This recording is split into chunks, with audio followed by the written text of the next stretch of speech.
Anu, thu thung lui bua khan bu eng zan nge om kha. Thu thlung hlui bua busom thum pakwa oma thu thlung thara busom hi pasaria oma avain busom rut paruka oma thu thlung hlui bu hi ka sanga ilongai thadomya o Genesis Exodus Leviticus Numbers Deuteronomy Joshua Rorel Turuti Samuela Lalte Chronicles Ezra Nehemiah Esther Zopasam Tufinte Tushil Tule Letlan Konte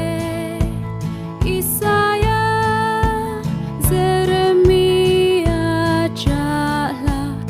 Ezekiela Daniela Hosea Joela Amosa Obadiah Jonah Mika Nahuma Habakkuk Zephaniah Haggai Zakaria Malakia Thu thlung thar bua khan bueng zat nge om kha Busom ni pasari. ani chuan thu thlung thar bu chu han save chin te le Thu thung thar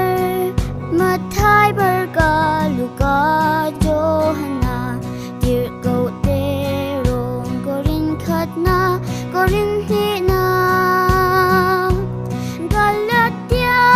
Efesi Philippi Golosa Thessalonica khatna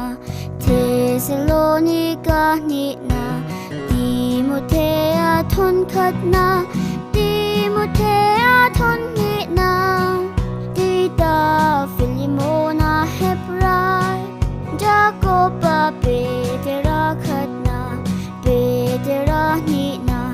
Johanna khatna